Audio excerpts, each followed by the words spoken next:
जी ਤੁਹਾਡੇ ਨਾਲ बैठे हैं, सीएम फेस की घुंड चुकाई कदों तक करोगे अरविंद जी? एक मिनट, वो सीएम फेस पूछ रहे हैं उनसे बात। कौन है किस? दिस साइड भगवंत जी ਤੁਹਾਡੇ ਨਾਲ बैठे है, तो सीएम फेस की जी घुंड चुकाई है वो कदों तक करोगे तुम?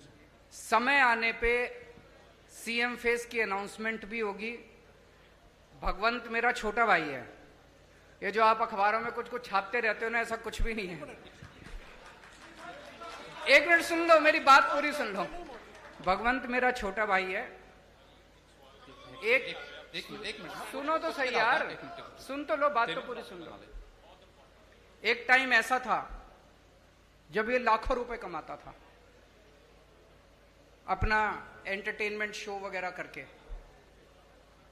उसने सब कुछ छोड़ दिया पंजाब के लिए। तब तो आम आदमी पार्टी में नहीं आए थे। कोई कैरियर बनेगा, कुछ होगा, ऐसा कुछ नहीं था।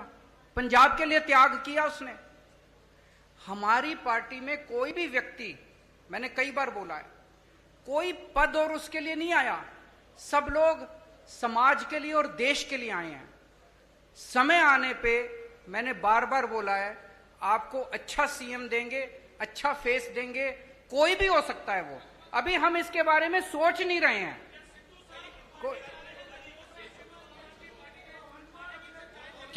केजरीवाल वो मेरे से पूछ रहे हैं क्या सिद्धू साहब पार्टी में आ रहे हैं। ये एक हाइपोथेटिकल क्वेश्चन है, काल्पनिक क्वेश्चन है।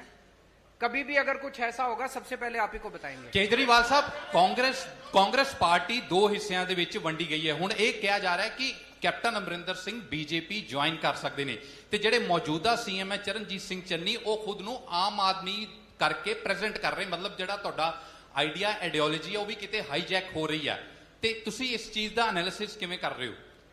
वो ये कह रहे हैं, प्रश्न ये है कि भाई चन्नी साहब हमारी नकल कर रहे हैं, यही कह रहे हैं आप? केजरीवाल की नकल करना आसान है, अमल करना मुश्किल है। मैं एक मिनट इसको क्लियर कर देता हूं। जब पहली बार मेरी 49 दिन की सरकार बनी, 49 दिन में 32 अफसरों को जेल भेजा था जो भ्रष्टाचार कर रहे थे। हंगामा मच गया था दिल्ली के अंदर। आज मैं नहीं कह रहा, आरोप लग रहे हैं कि भ्रष्टाचारी और दागी अफसरों को बड़ी से बड़ी पोस्ट दी जा रही है। अमल करना मुश्किल है। एक मिनट। मेरे एक दिन मैं ऑफिस में बैठा था, मेरे पास एक किसी ने ऑडियो टेप भेजी व्हाट्सएप पे।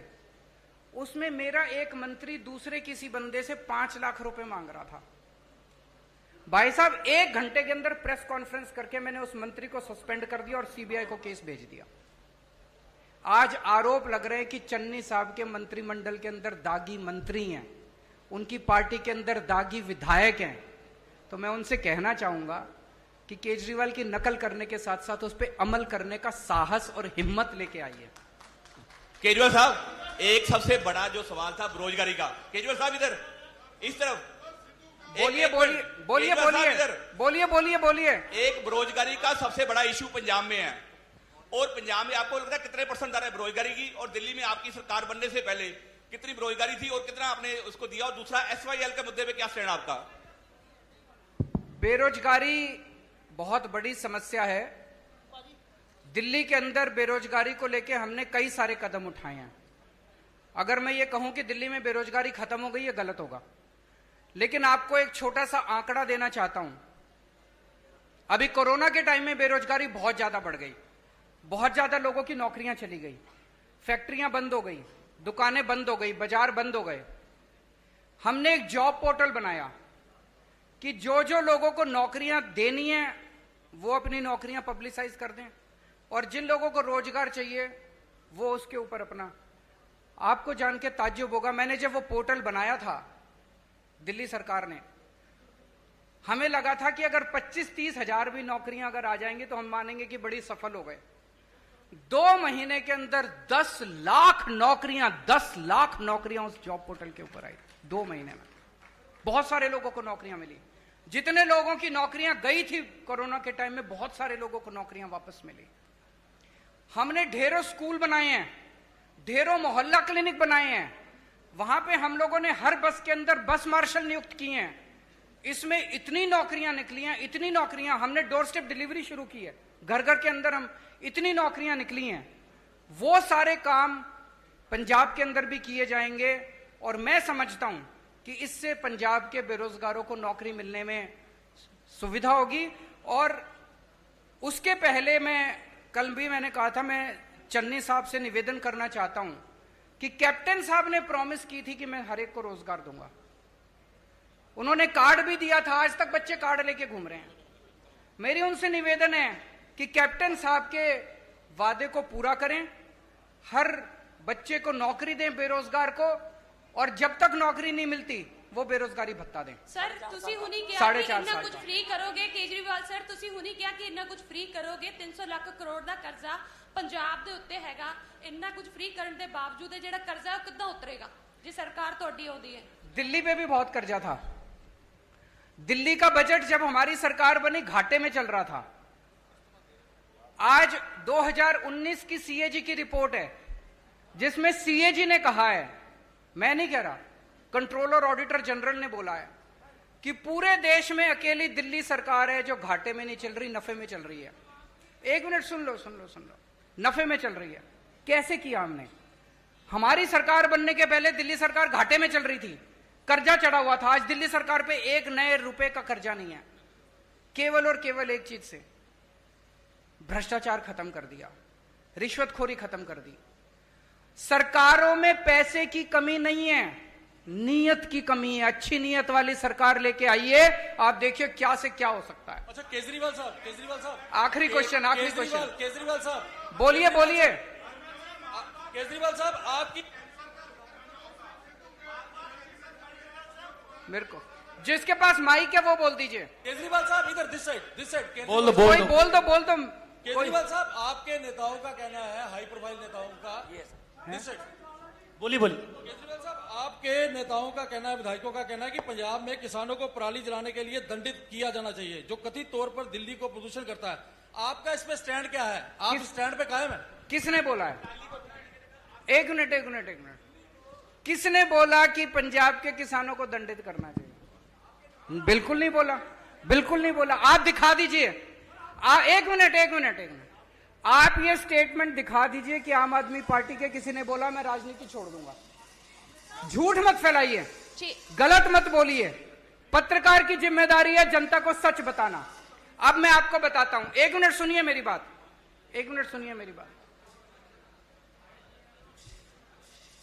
पराली को लेकर दिल्ली की सरकार ने समाधान दिया है। हमने एक बायोडिकम्पोजर बनाया है। जब पराली वो होती है तो किसान को अगली फसल लगाने के लिए उसको जल्दी होती है, उसको तीली लगा के वो जला देता है, उसकी मजबूरी होती है। किसान का कसूर नहीं है, कसूर सरकारों का है। सरकारें क्या कर रही थी? सरकारों ने समाधान क्यों नहीं निकाला? तो हम एक दूसरे के ऊपर आरोप प्रत्यारोप नहीं करना चाहते, वो राजनीति हम नहीं करते, हम समाधान की राजनीति करते हैं। तो दिल्ली सरकार ने अभी एक घोल निकाला है, बहुत सस्ता घोल है। उस घोल को अगर आप पराली के ऊपर छिड़काव कर दो तो 15 दिन के अंदर पराली खाद में बदल जाती है। तो जो पराली समस्या थी वो पराली अब आपके लिए एसेट बन गई। इसको पिछले साल हमने एक्सपेरिमेंट करके देखा, जिसके बड़े शानदार नतीजे आए हैं। अब उसकी घोल की खूब डिमांड है। दिल्ली सरकार अपने सारे किसानों के यहां उस घोल का छिड़काव फ्री में कर रही है। पंजाब सरकार भी कर सकती है। तो अगर पंजाब के अंदर सरकार बनती है तो वो छिड़काव हम सारे किसानों के खेत में फ्री में करेंगे। किसानों को जलाने की जरूरत नहीं पड़ेगी और वो सारी पराली खाद में बदल जाएगी। आम के आम, गुठलियों के दाम। Thank you so much. Thank you. बहुत बहुत मेहरबानी, बहुत बहुत शुक्रिया।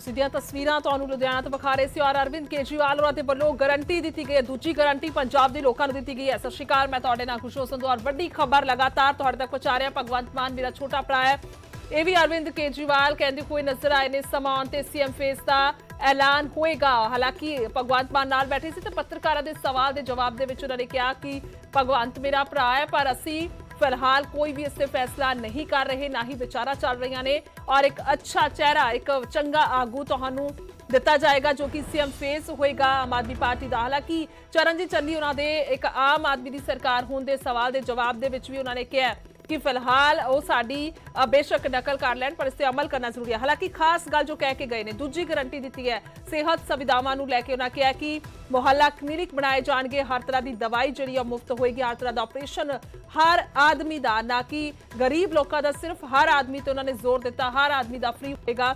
ਇਸ ਤੋਂ ਇਲਾਵਾ ਕੋਈ ਐਕਸੀਡੈਂਟਲ ਕੇਸ ਹੋਏਗਾ, ਕੋਈ ਹਾਦਸਾ ਹੋ ਜਾਂਦਾ ਹੈ ਤਾਂ ਕਰੀਬੀ ਜਿਹੜਾ ਵੀ ਹਸਪੀਟਲ ਹੋਏਗਾ, यानी कि बेशक कोई प्राइवेट होवे बेशक वो सरकारी होवे, तो करीबी हस्पताल दे विच उसनू मरीज नू ले जाया जावे ते जिन्ना भी उस ते खर्चा होएगा वो सारा सरकार देवेगी। हालांकि ये भी कहते हुए नजर आए ने कि दिल्ली जिहड़ा है वो छोटा खेत्रफल है, आबादी भी घट है, उसके मुकाबले पंजाब दे विच ज्यादा आबादी हैगी है, ज्यादा लोग ने, सो इस दे हिसाब दे नाल इसनू वड्डा प्रोजेक्ट कीता जाएगा क्योंकि उत्थे थोड़े च सर जांदा पर इत्थे ज्यादा ਵੱਡੇ ਪੱਧਰ ਤੇ ਇਸ ਕੰਮ ਨੂੰ ਕਰਨਾ ਪਵੇਗਾ ਔਰ ਕੀਤਾ ਜਾਵੇਗਾ ਆਮ ਆਦਮੀ ਪਾਰਟੀ ਦੀ ਸਰਕਾਰ ਆਉਣ ਤੇ। ਦੂਜੀ ਗਾਰੰਟੀ ਅੱਜ ਲੈ ਕੇ ਅਰਵਿੰਦ ਕੇਜਰੀਵਾਲ ਲੁਧਿਆਣਾ ਦੇ ਵਿੱਚ ਪ੍ਰੈਸ ਕਾਨਫਰੰਸ ਕਰ ਰਹੇ ਸੀ ਔਰ ਭਗਵੰਤ ਮਾਨ ਉਹਨਾਂ ਦੇ ਨਾਲ ਮੌਜੂਦ ਨੇ, ਜਰਨੈਲ ਸਿੰਘ ਪਹੁੰਚੇ ਹੋਏ ਨੇ ਔਰ ਇਸ ਤੋਂ ਇਲਾਵਾ ਅਗਰ ਗੱਲ ਕੀਤੀ ਜਾਵੇ ਤਾਂ ਹੋਰ ਲੀਡਰਸ਼ਿਪ ਵੀ ਜਿਹੜੀ ਹੈ ਉਹਨਾਂ ਨੂੰ ਕੱਲ ਮਿਲਣ ਆਈ ਸੀਗੀ ਚੰਡੀਗੜ੍ਹ 에ਅਰਪੋਰਟ ਤੇ, ਉੱਥੇ ਪਹੁੰਚ ਕੇ ਵੀ ਉਹਨਾਂ ਨੇ ਗੱਲਬਾਤ ਕੀਤੀ ਸੀ। ਇਸ ਵੇਲੇ ਦੀ ਗੱਲ ਕਰੀਏ ਤਾਂ ਦੂਜੀ ਗਾਰੰਟੀ ਅਰਵਿੰਦ ਕੇਜਰੀਵਾਲ ਹੋਣੀ ਦਿੰਦੇ ਹੋਏ ਨਜ਼ਰ ਆਏ ਨੇ ਔਰ ਖਾਸ ਤੌਰ ਤੇ ਜੇਕਰ ਸਿਹਤ ਸੁਵਿਧਾਵਾਂ ਦੀ ਗੱਲ ਕੀਤੀ ਜਾਏ ਤਾਂ ਸਵਾਲੀਆ ਨਿਸ਼ਾਨ ਲਗਾਏ ਨੇ ਉਹਨਾਂ ਨੇ ਇਸ ਵੇਲੇ ਮੌਜੂਦਾ ਹਸਪਤਾਲਾਂ ਤੇ ਜੋ ਕਿ ਪੰਜਾਬ ਦੇ ਵਿੱਚ ਚੱਲ ਰਹੇ ਨੇ। ਨਾ ਕਿਹਾ ਕਿ ਮਸ਼ੀਨਾਂ ਕੰਮ ਨਹੀਂ ਕਰਦੀਆਂ, ਐਂਬੂਲੈਂਸ ਜੇ ਖੜੀ ਹੈ ਤਾਂ ਉਸਦੇ ਡਰਾਈਵਰ ਨਹੀਂ ਹੈਗੇ ਔਰ ਸਿਹਤ ਨੂੰ ਲੈ ਕੇ ਵੱਡੇ ਸਵਾਲ ਜਿਹੜੇ ਨੇ ਉਹ ਖੜੇ ਕੀਤੇ ਨੇ ਔਰ